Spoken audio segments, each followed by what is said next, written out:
Well, howdy, all my internet interlocutors and investigators. It's Kevin again, and I'm back to unpack bigot babies. I used to believe that babies can't be racist. There's no such thing as a racist baby. I mean, you have to teach a baby how to hate. Okay, there's no babies out there that are like, Mexicans build a wall around my crib. I mean, there's one baby that's doing that, a big bigot baby who happens to be president right now of the United States. But aside from that, we don't see that. Or do we? Turns out I was off the mark, and I might have to just retire that bit completely, partly because people hate my baby voice. Think about how I feel. I had to deal with it for years. Now, there was a study done at the University of Washington, and what they discovered was this. They had experimenters with, each one had 4 toys. And they would divide up the 4 toys between 2 volunteers. Meanwhile, there's a little 15-month-old peeping Tommy, just a little baby watching this happen, and they evaluated whether or not that baby, that little peeper, wanted to play with the experimenter based on how the experimenter divided up the toys. Now, in one scenario, if the experimenter took the 4 toys, gave 2 toys to one volunteer and 2 toys to another volunteer, baby said, "Hey, I like this guy. This is a great experimenter. I want to play with that one. Yes, please. Can I play with you, please?" Babies love fairness, which is a beautiful thing. I mean, it makes you want to smile and just say, "Hey, we're all babies. We love fairness."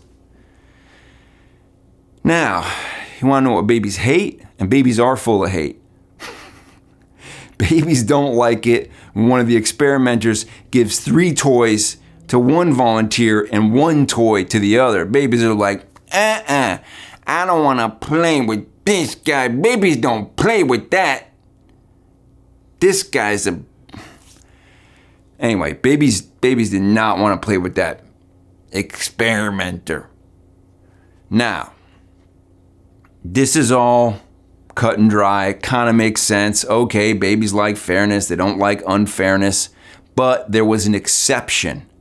In the scenario where one of the volunteers was, say, let's just hypothetically, one of them was black, one of them was white, and the baby happened to be white.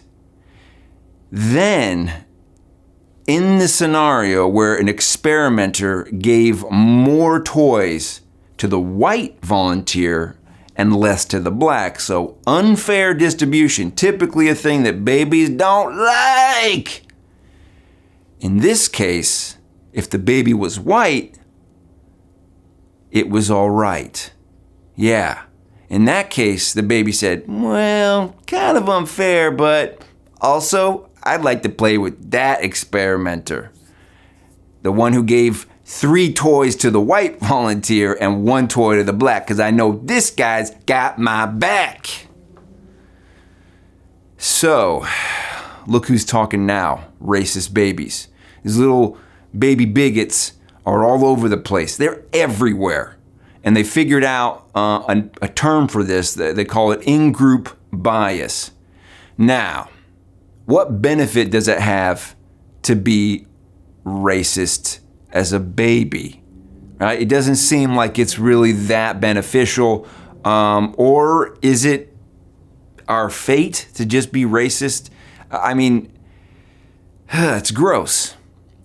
Well, in-group bias is a term that they use to describe basically survival mechanisms, a survival instinct, where in the distant past, we're talking tens of thousands, say 60,000 years ago, when sapiens and Neanderthals roamed the earth, we had these tribes of smallish tribes, no more than 100 or so-ish people. I haven't done my tribe homework today, but tribes that, had some inbreeding, and people kind of look relatively similar within one tribe. They were fairly homogenous. And let's say they go to a watering hole and some little toddler wanders out and looks out at the water and then sees another toddler's reflection as he's bending down to drink in the water, and sees this toddler looks nothing like me. This toddler is pale as hell. This toddler looks whiter than snow on snow. And as a baby that's of an olive complexion, I don't trust this sucker because he's not part of my tribe. They could come in and maraud us, kill me, rape my sister, like anything. So the theory is that this in-group bias is a survival mechanism. It's a way of protecting your clan that was relevant 60,000 years ago. Now, really not relevant with the amount of heterogeneous, just the mixture of people that we have, especially in the United States, but all around the world. I mean, there's people of all different types interacting on a regular basis, okay? It's 2020, if you didn't know. So this is the way that the experimenters tried to brush off and say, hey, you know what? These racist babies, I mean, they just got some old habits that die hard from tribal days, and they grow out of them. One hopes. But it does shed some light on, well, where does the instinct to be biased and to be racist come from? Some people take that and they run with it, and they turn into supremacists, right? We got our Latino supremacists. We got white supremacists. It's mostly white supremacists, but there's just a couple of black supremacists. You're being a baby, okay? You're just tapping into those baby instincts from yesteryear, and it's time to grow the fuck up, you big baby. Anyway, it's just an uncle's perspective. Hope you learned something on this one, and I'll catch you on the next.